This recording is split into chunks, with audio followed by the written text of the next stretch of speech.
Okay, I wanted to do a really quick video to show you Assistive Touch.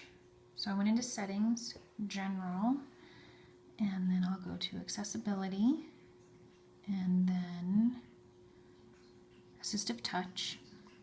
So the first thing I'm going to do is I'm going to turn Assistive Touch on, and that's going to bring up this little black square down here. When you press this, it brings up a box that gives you access to your notification center, to your control center. It lets you press the home button. So in those cases where your home button breaks, this is a good way to access your home button.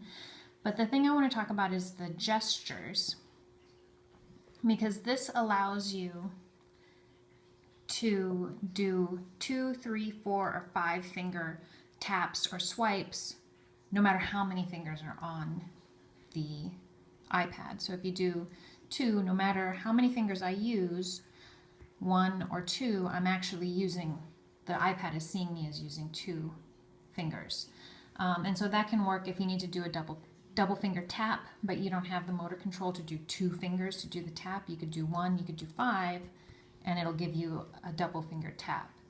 The other thing you can do is create favorites. And so I wanted to go in really quickly to show you how to create a custom gesture. So you go to Create New Gesture, and then you do a tap or a swipe to create a custom gesture. So I'm going to do a closed pinch. So I'm going to go across the screen, closed pinch, and save. And then I'm going to call it closed pinch, save. So now, for example, if I were to go into, say, Safari and open up a page so that it's zoomed, now to close it, you would do a closed pinch, right? So let me show you how you can do a closed pinch now by going into Favorites. So you could do an open pinch, or now I can do a closed pinch. And all I have to do is touch anywhere on the screen, and it does the closed pinch for me. I can do it again.